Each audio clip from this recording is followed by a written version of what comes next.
पूल झाला परंतु रॅम अपूर्णच.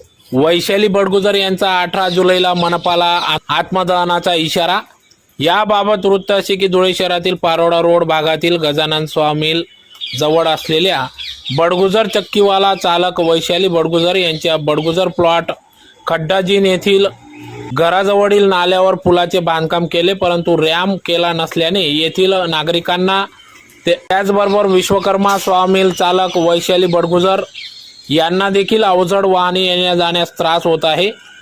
भर पावसाळ्यात अडचणी निर्माण होत असून यासाठी अनेक वेळा निवेदनं दिली होती, संघर्ष करण्यात आला. यात वैशाली बडगुजर यांचे चिरंजीव व धीर यांना आपला प्रत्येकी एक डोळा गमवावा लागला असून खूप मोठा संघर्ष केल्यानंतर सदर हा पूल तयार करण्यात आला, परंतु या पुलाला रॅम्प तयार करण्यात आले नसल्याने